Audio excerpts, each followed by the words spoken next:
लिखवाए थे किसके बारे में? तो भारत के संसद के बारे में, यानी पार्लियामेंट ऑफ इंडिया।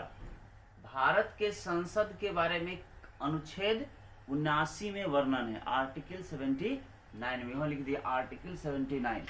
यानी प्रश्न आएगा कि भारतीय संसद का वर्णन किस अनुच्छेद में है? तो अनुच्छेद 79 में। ठीक है, भारत की संसद में याद रखना कि भारत के संविधान में संसदीय प्रणाली जो है वो कहां से लिया गया है? तो ब्रिटिश संसद से लिया गया है, ब्रिटिश संविधान से लिया गया है। उसी को लिखे हैं, भारत के संविधान में संसदीय प्रणाली ब्रिटिश संविधान से ली गई है। फिर भारत के संसद में सर्वोच्च पदाधिकारी, सर्वोच्च संवैधानिक प्रधान कौन होता है? राष्ट्रपति होता है। भारतीय संविधान में सर्वोच्च संवैधानिक प्रधान कौन होता है? राष्ट्रपति होता है। राष्ट्रपति को भारत का प्रथम नागरिक भी कहा जाता है भारत में, ठीक है, इंडिया में। तो राष्ट्रपति के बारे में संविधान में कहाँ वर्णन है? तो आर्टिकल 52 में, अनुच्छेद 52 में इसका वर्णन है। ठीक है, भारत का प्रथम नागरिक राष्ट्रपति होता है, मतलब राष्ट्रपति जो है भारत का प्रथम नागरिक होता है और संसद सत्र को बुलाता है। मतलब जितने भी संसद सत्र होते हैं, बजट सत्र हो, शीतकालीन सत्र हो, मानसून सत्र हो, जो भी हो, वो संसद के जितने भी सत्र होते हैं उसका बैठक कौन बुलाता है? राष्ट्रपति बुलाता है। इसका प्रावधान आर्टिकल 85 में किया गया है। ठीक है, एक वर्ष में संसद के 3 सत्र होते हैं। एक वर्ष में संसद के कितने सत्र होते हैं? 3 सत्र होते हैं। कौन कौन? एक होता है बजट सत्र, मानसून सत्र और शीतकालीन सत्र। बजट सत्र में क्या होता है कि बजट सत्र जो है वो संसद का सबसे लंबा सत्र होता है। यह यानी बजट सत्र जनवरी के अंत में शुरू होता है और अप्रैल के अंत में या मई के पहले सप्ताह तक चलता समाप्त होता है। यानी यह जो है सबसे लंबा सत्र होता है, बजट सत्र। और दूसरा होता है मानसून सत्र। मानसून सत्र जो है वह 3 सप्ताह का होता है, जो जुलाई माह में शुरू होता है और अगस्त में समाप्त होता है। और तीसरा होता है शीतकालीन सत्र। शीतकालीन सत्र जो है ना, इसका आयोजन नवंबर से लेकर दिसंबर के महीने में किया जाता है। ठीक है, संसद के कितने सत्र होते हैं? 3 सत्र। और तीनों सत्र की बैठक को कौन बुलाता है? राष्ट्रपति, है ना। यह राष्ट्रपति के कहने पर। अब देखो, राष्ट्रपति के बाद संसद के 2 अभिन्न अंग हैं। कौन है? संसद के 2 अभिन्न अंग हैं। एक है लोकसभा और एक है राज्यसभा। एक होता है लोकसभा और एक होता है राज्यसभा। लोकसभा का वर्णन अनुच्छेद 81 में है, आर्टिकल 81 में। और राज्यसभा का वर्णन अनुच्छेद 80 में है, 80 में है। ठीक, लोकसभा का वर्णन अनुच्छेद 81 में और राज्यसभा का वर्णन अनुच्छेद 80 में है। ठीक है, लोकसभा को संसद का निम्न सदन भी कहते हैं। ठीक है, संसद के 2 सदन होते हैं, लोकसभा और राज्यसभा। ठीक ना, संसद का निम्न सदन होता है लोकसभा और संसद का उच्च सदन होता है राज्यसभा। ठीक है, लोकसभा में अधिकतम सदस्यों की संख्या 552 है। याद रखने, यहाँ समझने वाली बात है। 552 लोकसभा का सदस्य कहने का मतलब यह हुआ कि भारत में 545 जगह चुनाव होता है। यानी चुनाव जो पद्धति है उसके अनुसार 545 गो एमपी चुन के आता है। और 5 गो जो एमपी होते हैं, 5 वो पीओके से है, पाक ऑब्जर्व्ड कश्मीर जो है पीओके वहां के हैं। ठीक है, और 2 गो मनोनीत होते हैं। अगर 545 जो चुन के आते हैं उनमें से कोई 2 एंग्लो इंडियन सदस्य अगर नहीं है तो राष्ट्रपति 2 एंग्लो इंडियन सदस्यों को निर्वाचित कर सकता है, अपने मतलब चुन सकता है, मनोनीत कर सकता है। ठीक, इसीलिए अधिकतम संख्या कितना होता है? 552। और ऐसे वर्तमान में सदस्य कितने होते हैं? 545। ठीक है, लोकसभा का कार्यकाल 5 वर्ष का होता है। कितने साल का होता है? 5 साल के लिए। लोकसभा के सदस्यों का चुनाव जो है जनता द्वारा मतदान का प्रयोग करके होता है। जनता मत देता है, वोट देता है, तब जाकर लोकसभा का सदस्य यानी एमपी चुना जाता है। जैसे हम लोग अभी पूर्णिया संसदीय क्षेत्र में है तो हम लोगों के सांसद कौन है? Santosh Kushwaha, MP, parliament, member of parliament. इसके बाद लोकसभा का सदस्य बनने के लिए योग्यता क्या होती है?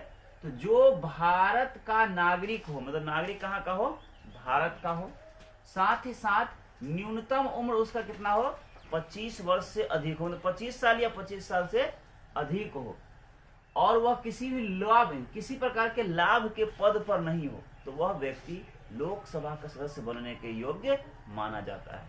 समझ में आया? भारत का नागरिक हो, उसकी उम्र कम से कम 25 वर्ष हो, और वह किसी लाभ के पद पर न हो, तो वह लोकसभा का सदस्य बनने के योग्य है। उधर से आओ, उस साइड से आओ, तो वह संसद का सदस्य बनने के योग्य है। संसद को बोलते हैं, लोकसभा का सदस्य बनने के योग्य है।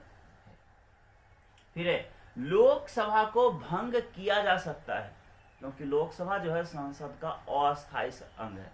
ठीक है, लोकसभा संसद का कैसा अंग है, अस्थायी अंग है, इसीलिए इसे भंग किया जा सकता है। ठीक है, लोकसभा को भंग कर सकते हैं क्योंकि यह संसद का अस्थायी सदन है। फिर लोकसभा संसद का अस्थायी सदन लिख दिए हैं। जनता, लोकसभा को अन्य नाम से भी जानते हैं, तो लोकसभा को और क्या कहते हैं, जनता का सदन, आम सदन तथा लोकप्रिय सदन, ये सभी लोकसभा का ही नाम है। और लोकसभा में 4 गो पदाधिकारी होते हैं, पद होता है।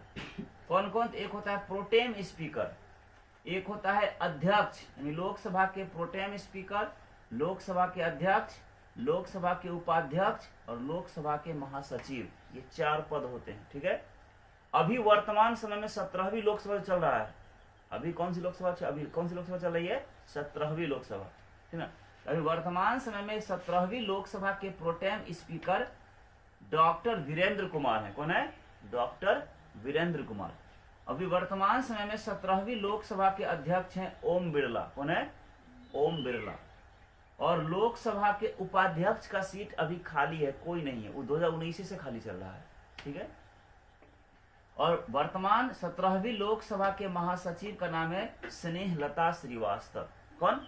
स्नेहलता श्रीवास्तव। ये सब बात हुआ तुमको लोकसभा के बारे में, आर्टिकल 81 के बारे में, जो संसद का निम्न सदन था। अब हम जानते हैं संसद के उच्च सदन राज्यसभा के बारे में, जिसका वर्णन आर्टिकल 80 में किया गया, अनुच्छेद 80 में किया गया। तो राज्यसभा के अधिकतम सदस्यों की संख्या कितनी होती है? तो 250। कितनी होती है? 250। और वास्तविक सदस्य कितने होते हैं? तो 245। अधिक से अधिक 250 होता है राज्यसभा के सीट की संख्या, लेकिन वास्तव में कितनी होती है? 245, जिसमें से 233 गो का निर्वाचन होता है और 12 गो राष्ट्रपति के द्वारा मनोनीत होते हैं। कला के क्षेत्र से, खेल के क्षेत्र से, सिनेमा के क्षेत्र से, है ना, विज्ञान को लेखन के क्षेत्र से, हर क्षेत्र से वो 12 गो मनोनीत होते हैं। ठीक है, राज्यसभा जो है संसद का उच्च सदन है और इसको संसद का स्थायी सदन भी कहते हैं, है ना। राज्यसभा का कार्यकाल 6 वर्ष का होता है। राज्यसभा का कार्यकाल कितने साल का होता है? 6 वर्ष का। यह मतलब राज्यसभा अस्थायी सदन है, अतः इसे भंग नहीं कर सकते हैं। ठीक है, इसको राज्यसभा का सांसद बनने की योग्यता क्या है कि वह व्यक्ति भारत का नागरिक हो, उसकी उम्र कम से कम 30 वर्ष हो और वह किसी प्रकार के लाभ के पद पर न हो, है ना, तो वह व्यक्ति राज्यसभा का सदस्य बनने के योग्य है। उसी को लिखिए, न्यूनतम उम्र 30 वर्ष होना चाहिए। और इसके लिए मतलब संसद राज्यसभा के जो सदस्य होंगे उसके 1/3 सदस्य, मतलब हर 3 में से 1 सदस्य प्रत्येक 2 साल पर सेवानिवृत्त हो जाते हैं, हर 2 साल पर। उसी को लिखें, राज्यसभा के 1/3 सदस्य प्रत्येक 2 वर्ष में सेवानिवृत्त हो जाते हैं।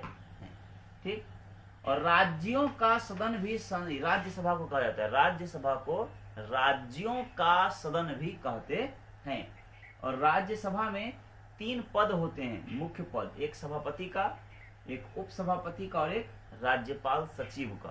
ठीक ना, याद रखना, राज्यसभा का जो सभापति होता है वो देश का उपराष्ट्रपति होता है। जो भी देश का उपराष्ट्रपति होगा वह राज्यसभा का सभापति होता है। तो अभी वर्तमान समय में हमारे भारत के उपराष्ट्रपति हैं जगदीप धनखड़। कौन है? जगदीप धनखड़। तो राज्यसभा के वर्तमान उपराष्ट्रपति, राज्यसभा के वर्तमान सभापति कौन है? तो भारत के उपराष्ट्रपति जगदीप धनखड़ जी। वर्तमान समय में राज्यसभा के उपसभापति कौन है? तो हरिवंश नारायण सिंह। और वर्तमान समय में राज्यसभा के महासचिव कौन है? तो प्रमोद चंद मोदी, है ना, प्रमोद चंद मोदी, पीसी मोदी। ठीक है, कोई दिक्कत हुआ? आगे समझ में?